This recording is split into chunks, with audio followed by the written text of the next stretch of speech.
Мислат дека како што тие се однесуваа кон државата и кон граѓаните, лажејќи, ограбувајќи и понижувајќи ги, така сите се однесуваат. Премиерот Мицкоски остри возрати на опозицијската СДСМ по обвинувањата дека власта направила договор под маса во однос на изградбата на дата центрите.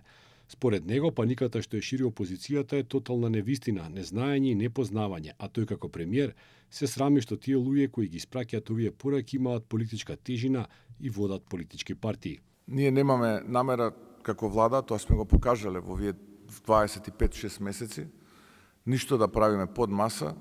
Вие добро знаете дека секоја странска инвестиција или инвестиција која што е стратешка, ја објавуваме јавно, транспарентно и тука нема никаква дилема да има. Инаку, тоа што го слушам овие 2-3 дена, се обидувам како инженер да не го коментирам, бидејќи тоа што го слушам представува тотална невистина, незнаење, непознавање и понекогаш и се срамам што тие луѓе што ги испраќаат тие пораки имаат политичка тежина и водат политички партии.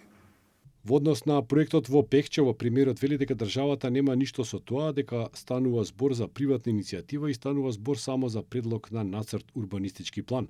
А кога државата ќе прави или ќе преземе институционален ризик за изградба на ваков објект, зашто веќе има заинтересирано странски компании, тогаш според Мицкоски тоа ќе биде јавно и транспарентно направено. Преговараме, јавно ви кажувам, со најмалку 5-6 потенцијални инвеститори.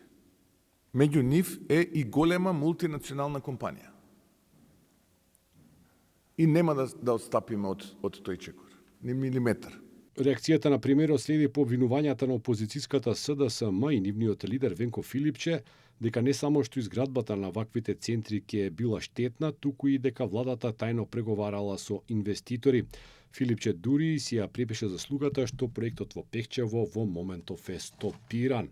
Интересно е што токму овој дата центар беше повод и сопартиецот на Филипче, екс-премиерот Ковачевски, на социјалните мрежи да си направи мајтап со тие што се против проектот во Пехчево.